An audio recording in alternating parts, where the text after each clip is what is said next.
Hello students, welcome to my channel Neha Educare. तो आज हम पढ़ेंगे class 10th history chapter print culture and the modern world. बच्चों, इसमें हम समझेंगे प्रिंटिंग प्रेस के इन्वेंशन के बाद दुनिया में एक रेवोल्यूशन आया जिसे प्रिंट रेवोल्यूशन कहा गया। इससे बुक्स सस्ती हो गई और एक नया रीडिंग पब्लिक इमर्ज हुआ।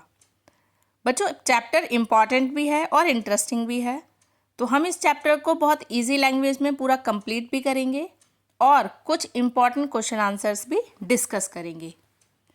तो चैप्टर शुरू करने से पहले अगर आपने चैनल को सब्सक्राइब नहीं किया तो प्लीज़ चैनल को सब्सक्राइब करें, वीडियो को लाइक और ज़्यादा से ज़्यादा शेयर करें। तो शुरू करते हैं, the print revolution and its impact.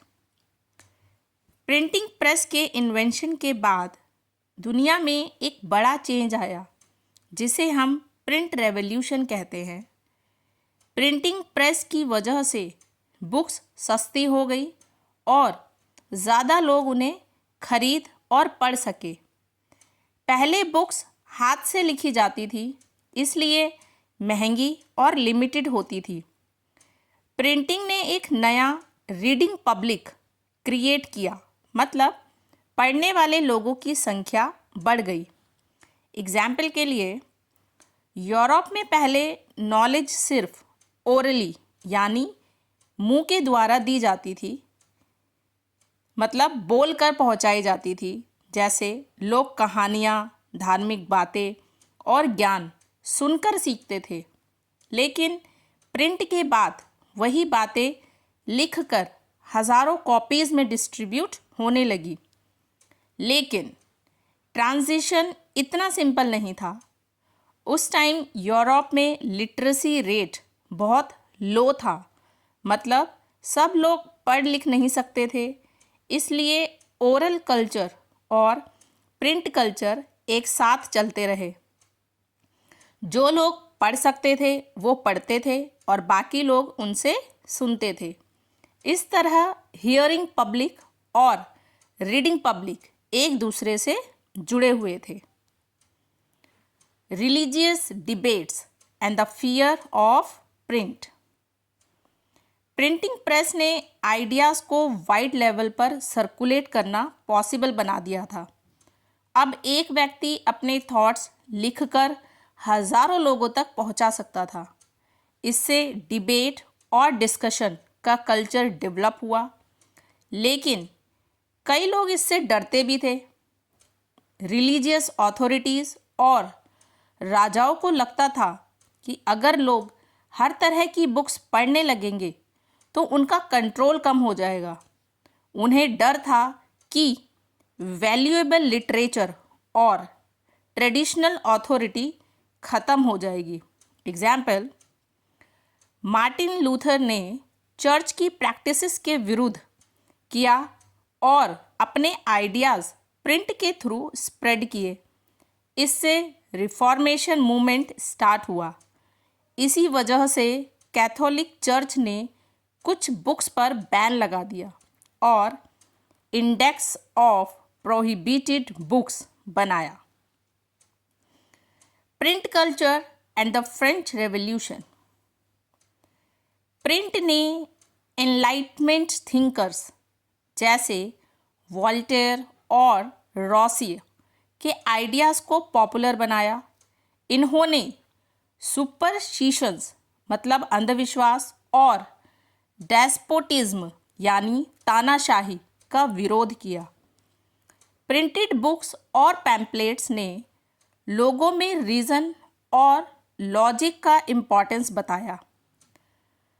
1780 1780s तक ऐसी लिटरेचर की भरमार हो गई जो मोनार्की का मजाक बनाती थी और उनकी मॉरलिटी पर सवाल उठाती थी।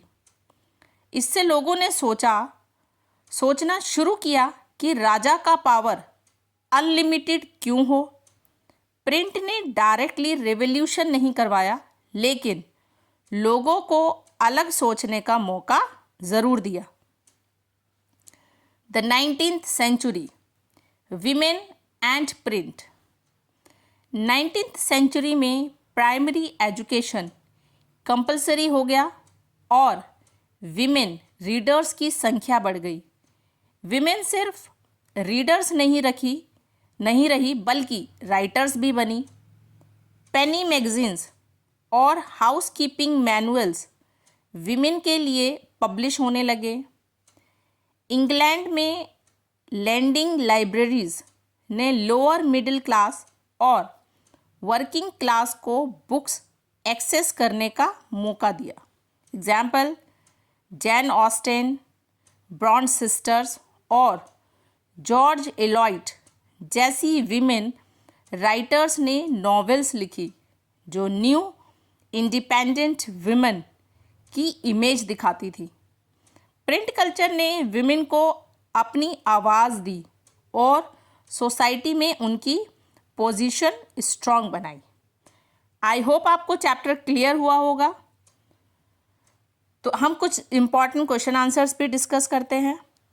अच्छा बच्चों, एक इम्पॉर्टेंट अनाउंसमेंट, 10 मार्च 2026 से नेहा एजुकेयर ऑफलाइन बैचेस भी शुरू कर रहा है जो कि है राजपुर खुर्द एक्सटेंशन।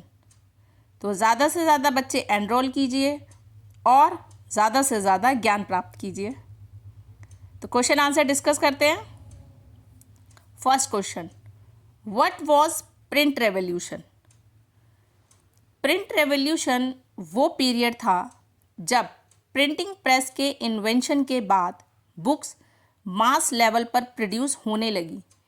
इससे बुक्स सस्ती हो गई और एक नया रीडिंग पब्लिक इमर्ज हुआ।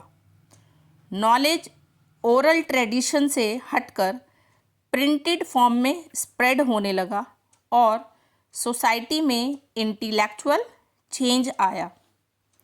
Second question, why did Europe think print culture would bring enlightenment and and despotism? Europe के लोगों को लगता था कि प्रिंट कल्चर से एनलाइटमेंट आएगा क्योंकि बुक्स लोगों को लॉजिकल और रैशनल सोचना सिखाती थी। एनलाइटमेंट थिंकर्स के आइडियाज़ वाइडली स्प्रेड हुए जिन्होंने सुपरस्टिशंस और मोनार्की का विरोध किया। लोग रीज़न के बेस पर डिसीजन लेने लगे और डेस्पोटिज्म यानी तानाशाही को चैलेंज किया। Third question, why did some people fear printed books? Example from Europe. कई रिलीजियस लीडर्स और मुनार्स को डर था कि प्रिंटेड बुक्स उनकी अथॉरिटी को चैलेंज करेगी।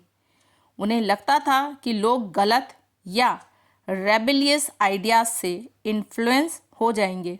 एग्जाम्पल के लिए कैथोलिक चर्च ने मार्टिन लूथर के आइडियाज़ का विरोध किया और बैंड बुक्स की लिस्ट बनाई। Fourth question, why was Martin Luther in favour of print? Martin Luther print के फेवर में था क्योंकि उसने अपने 95 थीसिस को प्रिंट के थ्रू स्प्रेड किया। प्रिंट ने उसके रिलीजियस रिफॉर्म्स के आइडियाज़ को जल्दी और वाइड लेवल पर सर्कुलेट करने में हेल्प की, जिससे रिफॉर्मेशन मूवमेंट स्टार्ट हुआ। Question 5, why did Roman Catholic church start index of prohibited books? Church को डर था कि लोग कंट्रोवर्शियल या एंटी चर्च आइडियाज़ पढ़ेंगे और उनका कंट्रोल कम हो जाएगा। इसलिए मिड 16th सेंचुरी में उन्होंने बैन बुक की लिस्ट बनाई ताकि लोग उन्हें ना पढ़े। Sixth question and the last question, why was there increase in women literature in 19th century Europe? 19th century में एजुकेशन कंपलसरी होने से विमेन लिटरेसी बढ़ी, विमेन रीडर्स और राइटर्स बनी, लैंडिंग लाइब्रेरीज और पेनी मैगजीन्स ने उन्हें एक्सेस दिया। वीमेन राइटर्स ने सोसाइटी में न्यू वुमेन की इमेज प्रेजेंट की जो इंडिपेंडेंट और एजुकेटेड थी। आई होप आपको चैप्टर और क्वेश्चन आंसर बहुत अच्छे से समझ आए होंगे। इसको मैंने ज़्यादा से ज़्यादा इजी वे में समझाने की कोशिश की है। तो थैंक यू, और चैनल को सब्सक्राइब करना ना भूलें। मिलते हैं नेक्स्ट वीडियो में।